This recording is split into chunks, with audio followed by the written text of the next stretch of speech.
Dỗ tin Mỹ lên kịch bản rời khỏi ghế chỉ huy NATO. Chính quyền Tổng thống Mỹ Donald Trump được cho là đang xem xét kế hoạch cải tổ sâu rộng trong cấu trúc chỉ huy quân sự Mỹ, bao gồm việc nước này từ bỏ vai trò là tổng tư lệnh tối cao đồng minh NATO tại châu Âu, SACEUR. Mỹ đã nắm giữ vai trò SACEUR trong suốt hơn 70 năm kể từ khi ông Dwight D. Eisenhower, vị tướng trong Thế chiến II và là Tổng thống Mỹ thứ 34, đặt nền móng năm 1951. Tuy nhiên, trong một động thái chưa từng có, chính quyền Tổng thống Trump đang cân nhắc thay đổi điều đó, NBC News dẫn lời hai quan chức quốc phòng nắm rõ kế hoạch này tiết lộ. Việc từ bỏ SACEUR ít nhất cũng sẽ là một sự thay đổi mang tính biểu tượng lớn trong cán cân quyền lực của NATO.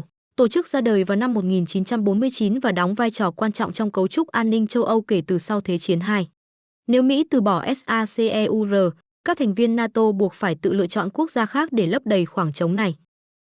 Vị trí SACEUR đã được một số tên tuổi nổi tiếng nhất trong lịch sử Mỹ nắm giữ, trong đó có thể kể đến ông Alexander Haig, người từng làm Ngoại trưởng Mỹ và Chánh Văn phòng Nhà Trắng, ông John Saakashvili, Chủ tịch Hội đồng Tham mưu trưởng Liên quân Mỹ hay ông Wesley Clark, ứng viên Tổng thống Mỹ năm 2004.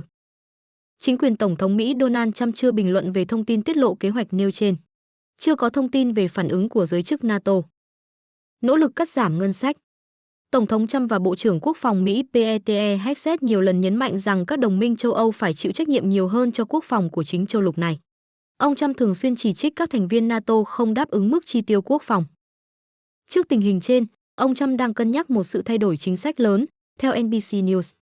Theo đó, Mỹ thậm chí có thể không bảo vệ một quốc gia NATO nếu nước đó bị tấn công, điều vốn là nguyên tắc cốt lõi của liên minh, trong trường hợp nước này không đáp ứng yêu cầu chi tiêu quốc phòng. Ngoài ra, chính quyền Tổng thống Trump cũng đang cân nhắc một số thay đổi tiềm năng khác, bao gồm sáp nhập Bộ Tư lệnh châu Âu, EUCOM, và Bộ Tư lệnh châu Phi, AFRICOM, thành một bộ chỉ huy duy nhất có trụ sở tại Stuttgart, Đức, cũng như hợp nhất Bộ Tư lệnh miền Nam, SOUTHCOM, với Bộ Tư lệnh miền Bắc, NORTCOM. Các đề xuất tái cấu trúc diễn ra trong bối cảnh Tổng thống Trump đang cắt giảm chi tiêu và nhân sự trên toàn chính quyền liên bang. Theo các quan chức nắm rõ kế hoạch, việc sáp nhập các bộ chỉ huy có thể giúp quân đội cắt giảm biên chế có chức năng chồng chéo, qua đó tiết kiệm chi phí vận hành. Nếu tất cả các kế hoạch được thực hiện, Mỹ có thể tiết kiệm tới 270 triệu USD trong năm đầu tiên, theo NBC News dẫn tài liệu nội bộ của Lầu Năm Góc. Khoản tiết kiệm đó tuy lớn, nhưng cũng chỉ chiếm khoảng 0,03% trong ngân sách hàng năm 850 tỷ USD của Bộ Quốc phòng Mỹ. Thêm vào đó, Lầu Năm Góc còn dự kiến chuyển hàng trăm nhân viên từ trụ sở chính sang Suffolk thuộc tiểu bang Virginia, Mỹ, cắt giảm 375 nhân sự dân sự trong các lĩnh vực lập kế hoạch, không gian mạng và phát triển lực lượng, với tổng tiết kiệm dự kiến 470 triệu USD trong 5 năm. Bộ phận phòng thủ tên lửa của Bộ Tư lệnh Không gian Mỹ cũng có khả năng bị loại bỏ trong quá trình tái cấu trúc. Nhiệm vụ phòng thủ tên lửa đã được các dịch vụ và các đơn vị chỉ huy chiến đấu khác hoàn thành và do đó có thể bị loại bỏ mà không ảnh hưởng đến hoạt động chung của quân đội. NBC News dẫn lập luận từ Bộ Quốc phòng Mỹ. Các chuyên gia nói gì? Một số chuyên gia nhận định cái giá phải trả của kế hoạch tái cấu trúc và cải tổ của chính quyền Tổng thống Trump có nhiều rủi ro hơn lợi ích.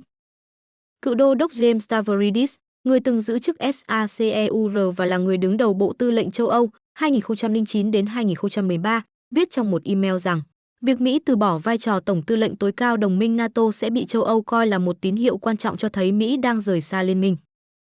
Đó sẽ là một sai lầm chính trị có quy mô lớn, và một khi chúng ta từ bỏ, Mỹ sẽ không có cơ hội quay lại. Chúng ta sẽ mất đi sức ảnh hưởng lớn trong NATO, và điều này có thể được coi là bước đầu tiên để rời khỏi liên minh hoàn toàn, theo ông Stavridis. Vị đô đốc Mỹ cũng nhận định việc sáp nhập EUCOM và AFRICOM có thể tiềm ẩn rủi ro lớn vì các khu vực này quá rộng lớn để bất kỳ cá nhân nào có thể quản lý. Tướng nghỉ hưu Ben Hodges, cựu chỉ huy cấp cao quân đội Mỹ tại châu Âu, cho rằng việc Tổng thống Trump có kế hoạch tái cấu trúc chỉ huy quân đội chỉ sau 2 tháng nhậm chức dường như được thúc đẩy bởi mục đích cắt giảm chi phí và không phải một chiến lược quân sự mới toàn diện. Ông Hodges cảnh báo động thái của chính quyền Tổng thống Trump có thể làm suy giảm ảnh hưởng của Mỹ tại châu Âu. Mỹ cũng có thể mất một số quyền tiếp cận các căn cứ hải quân và không quân quan trọng tại Ý, Đức, Ba Lan và Tây Ban Nha, những vị trí chiến lược giúp Mỹ duy trì ảnh hưởng và phản ứng nhanh với các cuộc khủng hoảng. Ngoài ra, việc cắt giảm bộ phận phòng thủ tên lửa của Bộ Tư lệnh Không gian Mỹ càng làm dấy lên lo ngại về thiếu chuyên môn dài hạn. Mỹ cũng có khả năng sẽ dừng kế hoạch mở rộng lực lượng tại Nhật Bản, giúp tiết kiệm khoảng 1,18 tỷ USD. Tài liệu Lầu Năm Góc thừa nhận điều này có thể làm suy yếu khả năng kiểm soát phía Tây đường kinh tuyến gốc, đồng thời gây căng thẳng với đồng minh quan trọng ở châu Á.